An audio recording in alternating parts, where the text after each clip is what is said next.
Bom dia, mais uma manhã com Deus, priorizando a palavra de Deus e nesta manhã do dia 6 de fevereiro nós vamos meditar de Números do capítulo 4 ao capítulo 6 e que a paz do Senhor encha o teu coração nesta manhã.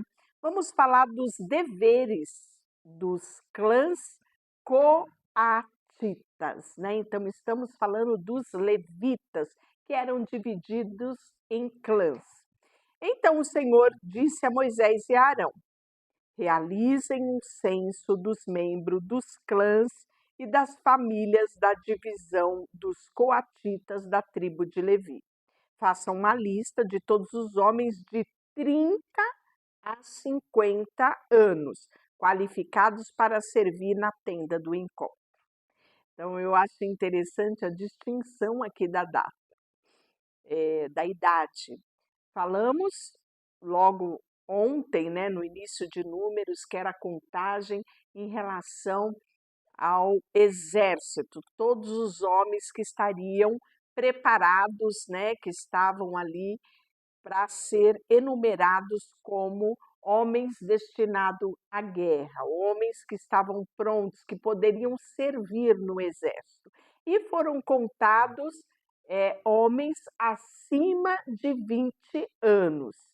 Agora, para servir ao tabernáculo, né, os levitas, eles eram contados a partir de um mês, né? Sabemos que no 8º dia ele é circuncidado, então a partir de um mês eles eram contados, todos do sexo masculino.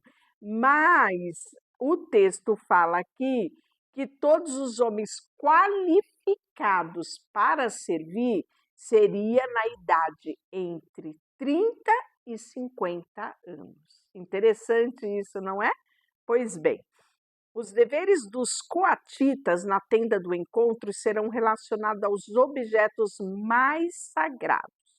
Quando o acampamento se deslocar de um lugar para o outro, Arão e os seus filhos entrarão primeiro na tenda do encontro para remover a cortina interna e usá-la para cobrir a arca da aliança. Depois cobrirão a cortina interna com um couro fino e por cima do couro estenderão uma peça única de pano azul. E por fim, colocarão no devido lugar as varas usadas para transportar a arca. Em seguida, estenderão o pano azul sobre a mesa onde ficam os expostos pães da presença, e sobre o pano azul colocarão as tigelas, as colheres, as jarras, as vasilhas, as ofertas derramadas e o pão da presença. Sobre tudo isso estenderão um pano vermelho e por cima dele uma cobertura de ouro fino. Por fim, colocarão no devido lugar as varas utilizadas para transportar a mesa. Depois cobrirão com pano azul o candelabro das lâmpadas, cortado o pavio e os apagadores nas vasilhas especiais para o óleo. Cobrirão o candelabro e os seus acessórios com ouro fino e colocarão sobre o suporte usado para transportá-lo. Então aqui você está vendo quem é que ficaria incumbido de transportar essas peças. Claro, depois de devidamente embaladas, colocado o varal. Lembra que nós falamos da importância das argolas e dos varais quando Deus deu essa ordenança? Pois bem, aqui você está vendo na prática como seria o transporte dessas peças sagradas, né? Então, caberia aos coatitas. Depois nós vamos ver os deveres dos gersonitas, que é mais uma clã da tribo de Levi.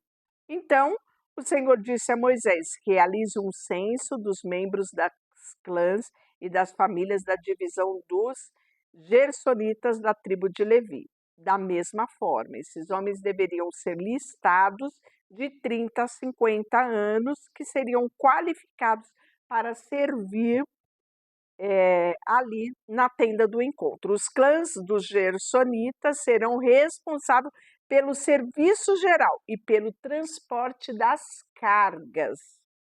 Levarão as cortinas, a tenda do encontro, a cobertura externa, o couro fino, a cortina da entrada da tenda do encontro, as cortinas, e era muitas cortinas, né?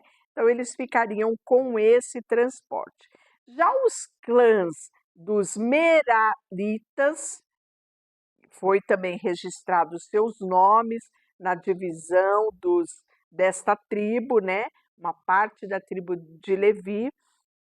E aí, a mesma coisa, homens de 30 a 50 anos. E a função, sua única função na tenda do encontro será transportar cargas. Levarão armações do tabernáculo, as travessões, as colunas, as bases, as divisórias, as estacas, as cordas, os utensílios e os objetos relacionados a esse uso, né? Então, você está vendo ali tudo muito bem detalhado, quem ficaria para transportar cada um dos detalhes. E aí, o resumo desse registro é feito aqui também no capítulo 4. Moisés e Arão e os líderes da comunidade fizeram uma lista com os nomes dos membros da divisão dos coatitas, de acordo com seu clã e família. A lista incluía homens de 30 a 50 anos e totalizou, sabe quantos? 2.750, de acordo com as suas clãs. Este foi, portanto, o total dos membros das clãs dos coatitas. Depois disso, nós vamos ter a lista da divisão dos gersonitas, com o mesmo padrão, homens de 30 a 50 anos, né? Que estariam dispostos a servir ali na tenda. E o número da contagem foi 2.630, né? Seria ali os clãs dos gersonitas. E depois nós vamos ter dos meraritas, de acordo com os seus clãs e família, com o mesmo critério de 30 a 50 anos, e totalizou 3.200 meratitas, né? O capítulo 5, nós vamos falar da pureza no acampamento de Israel. O Senhor disse a Moisés: ordene aos israelitas que removam do acampamento todo aquele que sofrer de lepra. Então, nós já tínhamos falado sobre a lepra, sobre as pessoas que tinham fluxo corporal, né? E que tivesse se tornado cerimonialmente impuro por qualquer uma das circunstâncias, tocar em cadáver ou em algum animal considerado impuro. Então, todos eles aqui é falado no capítulo 5. Depois nós vamos ter também a proteção da fidelidade conjugal. Isso aqui é muito interessante, porque diz assim: o Senhor também disse a Moisés: dê a seguinte instrução ao povo de Israel: se a esposa de alguém se desviar, for infiel ao marido e tiver relações sexuais com outro homem, sem que o marido ou qualquer outra pessoa fique sabendo, então que não haja quem testemunhe e a esposa não tenha sido pega em flagrante, ela ficará contaminada. Se o marido tiver ciúmes e suspeitar da esposa e precisar saber se ela se contaminou ou não, levará a esposa ao sacerdote. Apresentará em favor dela uma oferta de 2 litros de farinha de cevada. O sacerdote apresentará para ser julgada diante do Senhor. Numa vasilha de barro, colocará um pouco de água sagrada, misturará com o pó do chão do tabernáculo, e uma vez que o sacerdote tiver apresentado a mulher diante do Senhor, soltará o cabelo dela e colocará em suas mãos a oferta pelos ciúmes como testemunho da suspeita. O sacerdote colocará diante dela, segurando a vasilha, a água amarga que traz maldição sobre os culpados. Em seguida, o sacerdote fará a mulher jurar e dirá: se nenhum outro homem teve relações sexuais com você e você não se desviou e nem se contaminou enquanto estava debaixo da autoridade do seu marido, que você permaneça imune aos efeitos desta água amarga que traz maldição. Mas se você desviou, sendo infiel ao seu marido e contaminou-se a si mesma, tendo relações sexuais com outro homem, nesse momento o sacerdote fará a mulher jurar que o povo saiba que a maldição do Senhor está sobre você quando ele a tornar estéril, fizer o seu útero encolher e o seu abdômen inchar. Tinha um ritual aqui, né? Se a mulher foi culpada, quando a água entrar no seu corpo, lhe causará amargo sofrimento. Mas se ela não tivesse contaminado e estiver pura, não sofrerá castigo e poderá ter filhos. Esta é a lei do ritual para lidar com a suspeita do marido. Capítulo 6, as leis acerca do nazireu. É isso mesmo, e nós vamos encontrar na Bíblia alguns nazireus, né? Se alguém, então o Senhor disse a Moisés, dê a seguinte instrução ao povo de Israel: se alguém do povo, homem ou mulher, fizer um voto especial de nazireu e se consagrar ao Senhor, deixará de beber vinho e outras bebidas fermentadas. Não usará vinagre feito de vinho, nem outras bebidas fermentadas, e não beberá suco de uva, nem comerá uva passas, né? Enquanto estiver sobre o voto de Nazireu, não beberá nem comerá coisa alguma que venha da videira, e nem mesmo semente ou cascos de uva. Enquanto durar o voto de Nazireu, será consagrado ao Senhor e não cortará o cabelo, deixará o cabelo crescer até concluir os votos, e não se aproximará do cadáver enquanto estiver consagrado ao Senhor. Mesmo que o falecido seja seu pai, sua mãe, irmão, o nazireu não se contaminará, pois o cabelo da sua cabeça simboliza sua consagração ao Senhor.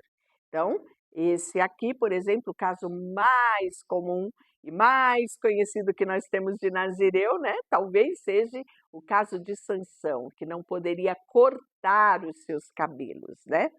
Essa exigência é válida enquanto ele estiver consagrado ao Senhor. Então, o nazireu aqui era uma pessoa consagrada. Ela poderia ser consagrada por um período ou durante toda a vida, que era o caso de Sansão, né? Então, nós vamos ver que se alguém cair morto ao lado do nazireu, o cabelo que ele consagrou ficará contaminado. Esperará 7 dias, depois raspará a cabeça. Então ficará purificado da sua contaminação. No 8º dia levará 2 rolinhas, pombinhos, para o sacerdote à entrada da tenda do encontro. O sacerdote oferecerá uma das aves como oferta pelo pecado e a outra como holocausto. Deste modo, fará expiação pela culpa resultante do contato que ele teve com o cadáver. Isso mesmo. Então, esta é a lei do ritual para o nazireu. Quando chegar ao fim do período da consagração, irá até a entrada da tenda do encontro e trará sua oferta ao Senhor, um cordeiro de 1 ano sem defeito como holocausto, uma cordeira de 1 ano sem defeito, oferta pelo pecado, e um carneiro sem defeito como oferta de paz. Então, eram as duas simultaneamente. Um cesto de pão sem fermento, bolos de farinha da melhor qualidade misturado com azeite, pães finos untados com azeite junto com a oferta de cereal e as ofertas derramadas. O sacerdote apresentará a oferta diante do Senhor, primeiro a oferta pelo pecado e o holocausto, depois o carneiro da oferta de paz, né? Em seguida, o nazireu raspará a cabeça na entrada da tenda do encontro, pegará o cabelo que o consagrou e o colocará no fogo embaixo do sacrifício da oferta de paz.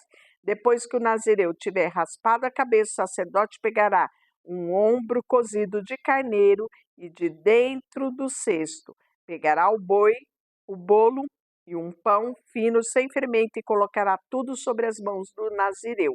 Por fim, o sacerdote moverá para o alto como oferta especial diante do Senhor. Essas são as porções santas para o sacerdote, junto com o peito da oferta movida e da coxa da oferta sagrada movida diante do Senhor. Depois dessa cerimônia, o nazireu poderá voltar a beber o vinho, né? Então, quando era um voto de nazireu por tempo determinado. E nós temos para finalizar, que é inclusive o tema do nosso versículo do dia, aqui do nosso devocional diário, que está também gravado no YouTube, você pode assistir no short, né? E é também no Instagram. E você pode assistir esse conteúdo e, se você quiser adquirir o seu devocional, eu já tenho deixado em todo o vídeo, na descrição do vídeo, você vai encontrar o link para você adquirir este material. E por fim, né, para encerrar, nós temos a bênção sacerdotal. Então o Senhor disse a Moisés: diga a Arão e aos filhos e aos seus filhos que abençoe o povo de Israel com esta bênção. Que o Senhor o abençoe e o proteja. Que o Senhor olhe para você com favor e lhe mostre bondade. Que o Senhor se agrade de você e lhe dê a paz. Assim Arão e os seus filhos colocarão meu nome sobre os israelitas e eu mesmo os abençoarei. Isto eu estou lendo na NVT, tá?